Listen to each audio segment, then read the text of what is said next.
It's Marc Elliott from Fluent Finance Abroad here again, and I'm very happy to say that I've been invited to Malaga City, to the Casco Antiguo, which is the old town right next to the cathedral in Calle Cister, and I've been invited by Miriem Diori García from MDG Tax and Accounting. So hello, Miriem. Thank you very much. Lovely Hello. to see you. Thank you so much for inviting us here. You've got a wonderful office, by the way. Thank you, Mark, for coming and for taking the time to get to know more about what we do. Tell us a little bit about yourself and your background, please. Okay. Myself, I'm an accountant and tax advisor. I grew up here in Malaga. In fact, I was born very close to these offices in Hospital Galvez. And I am the founder and partner director of MDG Advisors. We are a professional firm specialized in international investors. We started our company in 2010. And we've been developing accounting and tax services for international clients during all this time. I was myself a very good student, and everyone would have thought that I would go to be a doctor or an engineer or some other careers that normally require like higher grades, because I got like 10 when I finished high school.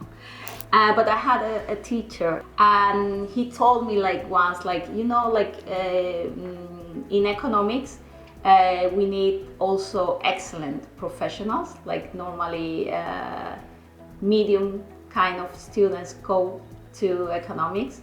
And if you are into it, I think you will be good. And I don't know why, but that's, you know, ring my mind, and that's why I chose to become an accountant. But you're Spanish, you're from Malaga, so Malagueña. Yes. But your English is excellent, okay? Thank you. No problem. I understand that you've lived and you studied in England, so tell us a little bit about that experience. Yes. My first experience in the UK was when I was 17 years old, when I finished high school, and I went there to work as an au pair in a lovely house in Surrey. And I really fall in love with the country, the people, I don't know, it just suited me. And when I finished my university studies, I went to do some English for business studies in Westminster College. And I spent a year living in London and studying at Westminster College and also working at the Royal Academy of Arts. And for me, it was like a life-changing experience. You know, I got to meet lovely people that are still my friends. And I don't know, it just felt right for me. And actually going this summer to England with my family, with my kids. And it's a country that I really love. Doing some research about you, you left university and then you went to work for one of the big accountancy firms, is that right? Yes. When I finished university, as I said, I went to England for a year, and when I came back, you know, I had this international expertise that I wanted to use. So I started working for a well-recognized international firm, bigger corporation that we are now, and I was there working for nearly 6 years. And then eventually I thought about starting my own practice. And what made you do that? What made you think, okay? Yeah, well, I was just about to turn 30. I wanted to have my kids, get married, and the level of work I had at that time was so high that I just thought it would be impossible for me to continue developing my career, because I didn't want to stop it, but I couldn't make that long hours. So at the beginning it wasn't like a very ambitious idea, like I want to create this international firm or wherever. I was just thinking, you know, like I had one client back at that time that was a family friend, that is a hotel here in Malaga. And I thought, like, you know, with that monthly fee and some other things, I can have a quiet life. I was completely wrong. So one of the reasons why you decided was because you wanted to set up a family.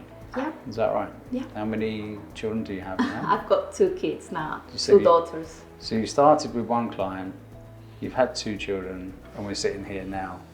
And that was when? I left my former job in 2010, July, started this own practice in September, had a month holidays. And like the next year, I was getting married. I had 2 kids that now, my 2 daughters, they are now 11 and 8. So yes, it's been quite busy times, busy years, you know, building also the firm. I mean, I was lucky enough to find really good people to work with me along these years. I could have never done this on my own. The best thing I did was to create a good team of professionals. Yeah, and work a lot, of course. Well, so that, we're in 2024 now, so that was 14 years ago. Yeah, we will be celebrating our 15th anniversary. At the beginning it was just myself, but I always, you know, when they said like, how you gonna name your firm? I was like, MDG Advisors. And I remember my sister-in-law asking me, you and who else? And I was like, I don't know, I always had the team idea. And in fact, it was only when I got pregnant that I really needed some help initially, because at the beginning we were, as I said, very, very small. So one lady who is now my partner, Leticia, she came to do an internship from university.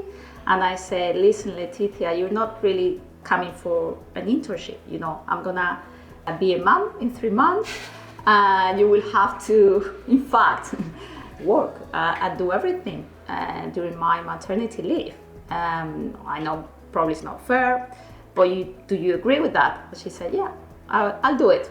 But when I fully came back, I talked to her and I said, listen, you're great, and I think I can search for more clients, but probably before I wasn't that pushed to do it.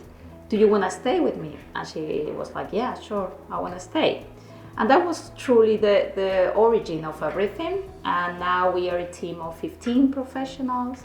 After 15 years, we are 3 partners, Leticia, Pablo Mayo, that I think you're gonna talk to later. That's right. And myself. Our team, for me, I call it like the best team ever, because for us it's very important to the recruitment.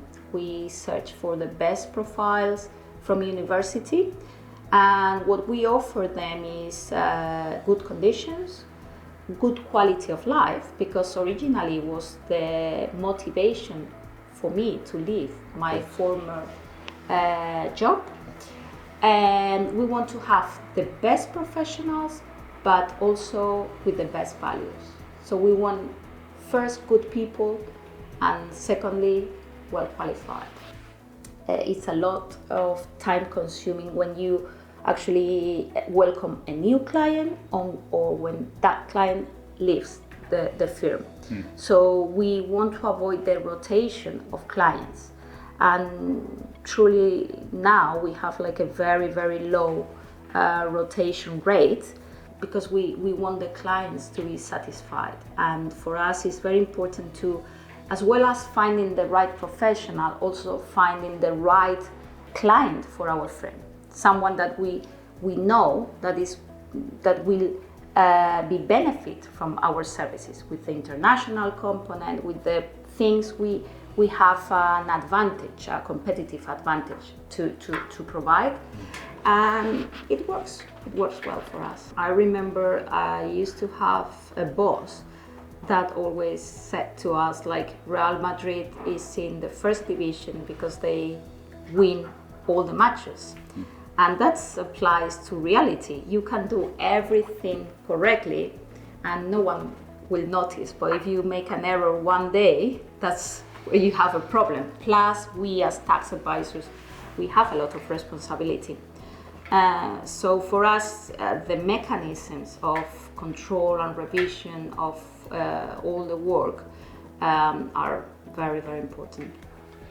So what kind of services do you provide at MDG? We do accounting, tax services, and payroll and labor services.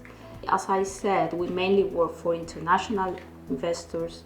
The needs an international investor has are slightly different to a normal local client. So our services are more in the way of an outsourcing of services. We do everything in terms of accounting, taxes, mercantile, and payroll services.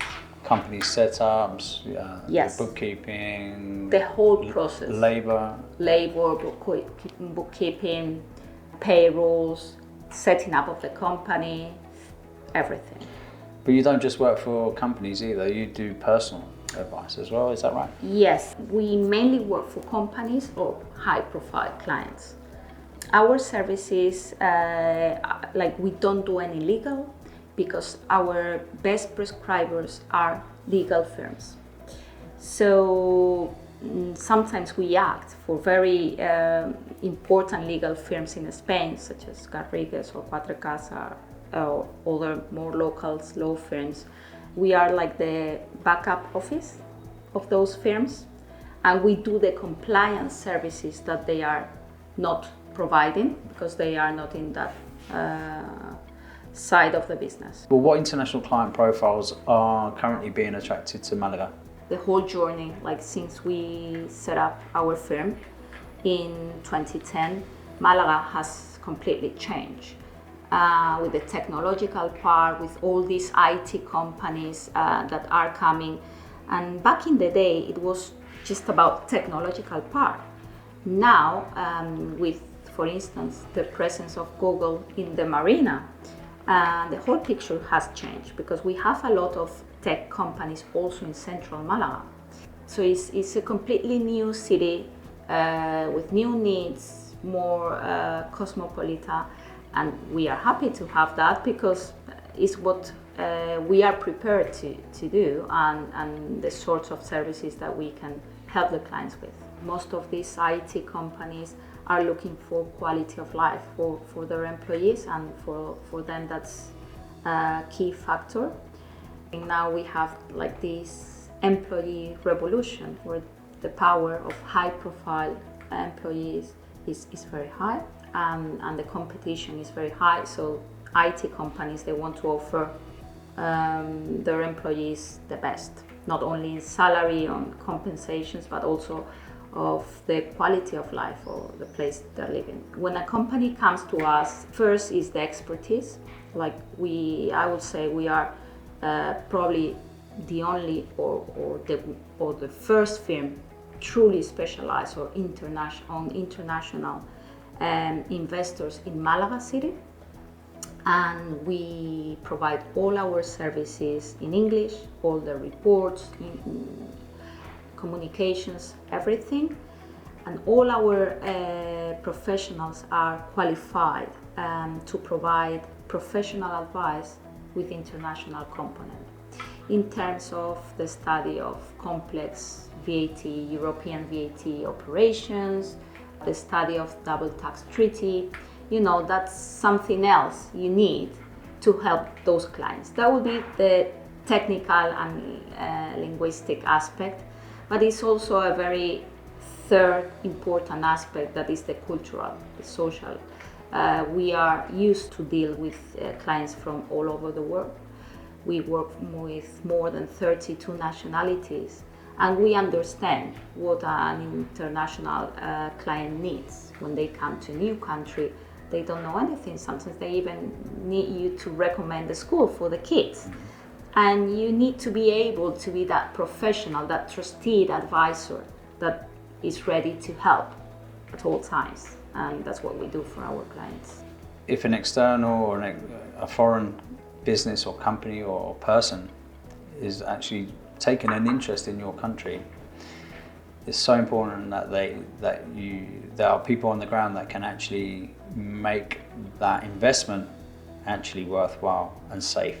Yeah, that's very important, and I think that was what another key element for the success of Malaga. That was the collaboration between the Malaga Town Hall and the Malaga's professionals, because we work together to attract international investment and to help the clients to do their soft landings. And for the feedback we have, I think they're very satisfied, because also, with this public-private collaboration, they also feel secure, they feel safe, and it works. It has worked very well for Malaga. So I first met you through the British Chamber of Commerce a good few years ago now, and I understand that you're fairly involved with in fact you've actually been re-elected to the National Governing Council of the Chamber. Mm-hmm.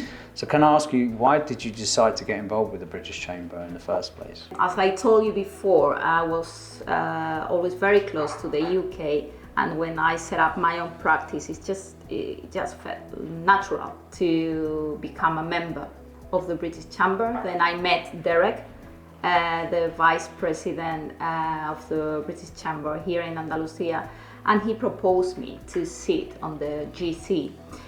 I felt privileged and honored to sit in that position and make also my best to help international British companies to come and set up their business in Spain.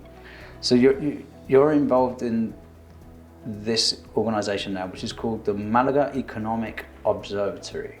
Yes. I understand this is pretty important. What is it? And tell us a little bit about that. Yeah. For me, this is a very important position. I was selected among other Malaga professionals to work in an economic observatory of the city of Malaga. This is a pro bono position. But for me, it's important because I think we are working also for the future of our city and for our kids in a way. Because I think we have a gem, we have a beautiful city, geographically unique place, and we have to work to also preserve it. But this progress comes with also problems. So transport, water, house prices. And I think the town hall is aware of that and concerned about the future, because you can be a victim of your success, and right. We don't want that for Malaga. We have other close examples of cities with that problem, and we are working to avoid it. The idea is to embrace the growth of the city, but also to understand how the growth can be controlled in a way which is going to benefit everyone. Absolutely, and to make it sustainable. But you've also now created something else, okay, which is the MEW Málaga Executive for Women. That's a very recent thing. To promote and help with education of executive women in Malaga that want to become part of board of directors. Mm-hmm. Because it's not only about having the skills, the professional skills. It's also about the contacts, the lobbies, and there's a lot of things behind that last step. Listen, Miriem, it's been an absolute pleasure, and thank you so much for your insights and for your time. We really, as a company, everyone in my firm really appreciate that you're around and that we can call on you and we can refer clients to you. I think that's that for today. Thank you very much. Thank you very much. Thank you, Marc.